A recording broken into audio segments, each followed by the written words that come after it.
বাচ্চাদের সামনে কখনো এই কাজগুলো করবেন না, তাহলে বাচ্চার চরিত্র নষ্ট হয়ে যাবে। কিছু মায়েরা আছেন, তারা বাচ্চাদেরকে লালন পালন করেন, তাদের সামনে এমন কিছু কাজ করে ফেলেন যার কারণে বাচ্চার চরিত্র নষ্ট হয়ে যায়। খবরদার, এটা কখনো করা যাবে না। অনেক বাবারাও এটা করে থাকেন। এক নাম্বার হচ্ছে মোস্ট ইম্পর্টেন্ট, বাচ্চার সামনে কখনো কাপড় পরিবর্তন করবেন না। বিশেষ করে কিছু মায়ের এমন রয়েছে, মনে করে বাচ্চা তো ছোট, বাচ্চা কি বুঝবে। 2 বছরের পরে বাচ্চাদের সামনে কাপড় খোলামেলা করবেন না। কেননা 2 বছরের পরে ক্ষুদ্র ক্ষুদ্র ছোট বিষয়গুলো বাচ্চার মনে থাকে, বড় হওয়ার পরেও মনে থাকে। এজন্যই আমাদেরকে সবসময় সতর্ক থাকতে হবে যাতে করে বাচ্চার সামনে এই ধরনের কোনো কাজ আমরা না করি। বাচ্চার সামনে অনেক সময় ঝগড়া করে পিতামাতারা, এরকম মা বাবা আছে না নাই? খবরদার, এগুলোর মাধ্যমে বাচ্চারা শিখবে। খবরদার, বাচ্চার সামনে কখনো আপনার ওয়াইফকে শাসাবেন না। আপনি মনে করছেন এটা আপনার স্ত্রী, সে কিন্তু একজনের মা, আপনার সন্তানের মা। এজন্য অবশ্যই তাকে সম্মান করতে হবে, রেসপেক্ট করতে হবে। অনেক পুরুষ এটা বুঝেই না। এজন্য বাচ্চার সামনে কখনো মা বাবা ঝগড়া করতে যাবেন না। দ্বিতীয় নাম্বার হচ্ছে, বাচ্চার সামনে কখনো অন্যের সমালোচনা করবেন না, অন্যের গীবত করবেন না।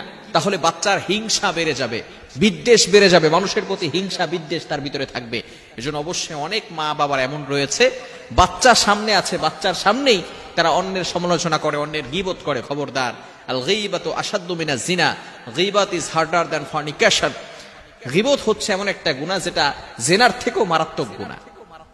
যদি কোনো ব্যক্তি জেনা করে, ব্যভিচার করে, সে ব্যক্তি আল্লাহ তাআলার কাছে তওবা করলে আল্লাহ তাআলা তার গুনাহ ক্ষমা করে দিতে পারেন অথবা দিবেন। কিন্তু কোনো ব্যক্তি যদি গীবত করে, যার গীবত করা হয়েছে, সে যতক্ষণ পর্যন্ত ক্ষমা না করবে আল্লাহ তাআলাও তাকে কখনো ক্ষমা করবে না। এজন্য খবরদার, বাচ্চার সামনে কখনো অন্যের সমালোচনা করবেন না।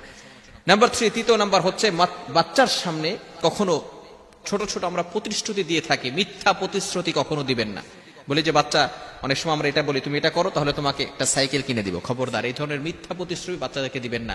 তাহলে আস্তে আস্তে বাচ্চাও আপনার প্রতি বিশ্বাস হারিয়ে ফেলবে যে বাবা তো এটা বারবার আমাকে বলেছে কিন্তু কখনো কিছু দেয় নাই। আপনার যতটুকু অ্যাবিলিটি আছে ততটুকু আপনার বাচ্চাকে দেওয়ার চেষ্টা করবেন, এবং মিথ্যা প্রতিশ্রুতি দিয়ে বাচ্চাদের বিশ্বাস কখনো নষ্ট করতে যাবেন না। বিষয়গুলো খুবই গুরুত্বপূর্ণ বিষয়। আমরা বাচ্চাদেরকে লালন পালন করি, কিছু বাচ্চাদের লালন পালন করার জন্য কিছু আদব রয়েছে। মনে রাখবেন, শুধু সন্তানের পিতামাতার প্রতি দায়িত্ব বিষয়টা এমন নয়, বাবা মারও কিছু দায়িত্ব রয়েছে সন্তানদের প্রতি, যাতে করে এই সন্তান আস্তে আস্তে বড় হওয়ার পরেই সে ইসলামের পথে চলে আসে, সঠিক পথ সে চলতে পারে এবং সে আদর্শ শিক্ষা পায়। এগুলো কিন্তু অবশ্যই বাবা মার দায়িত্ব রয়েছে। অনেক সন্তানকে বাবা মা ছোটবেলায় যেভাবে ইচ্ছে সেভাবে লালন পালন করেছে, বড় হওয়ার পর এখন ফোন দিয়ে বলে, হুজুর আমার মেয়ে আমার কথা শোনে না, আমার ছেলে আমার কথা শোনে না, সে বিভিন্ন ভাবে বখাটা ছেলেদের সাথে চলাফেরা করে, আমাদের কোনো কথাই সে শুনতে চায় না। মেয়েদের ব্যাপারে বলে যে সে পর্দা করতে চায় না, টি শার্ট পরে ঘর থেকে বের হতে চায়, পর্দা করতে চায় না। মনে রাখবেন, ছোট্টবেলা থেকেই কিন্তু আপনাকে আদর্শ শিক্ষা দিতে হবে।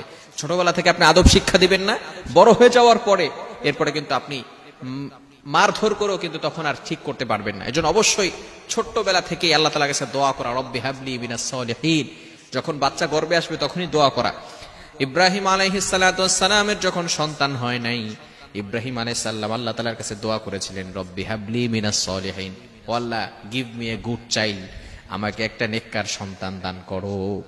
আল্লাহ পাক রব্বুল আলামিন তার এই দোয়াকে কবুল করে তাকে নেককার সন্তান দান করেছেন। এজন্য অবশ্যই পিতামাতার দায়িত্ব হচ্ছে সন্তানের জন্য দোয়া করা এবং সন্তানের সামনে, ছোট্ট বাচ্চার সামনে এই ধরনের কাজ কখনো না করা। আল্লাহ তাআলা আমাদের সকলকে বুঝার তৌফিক দান।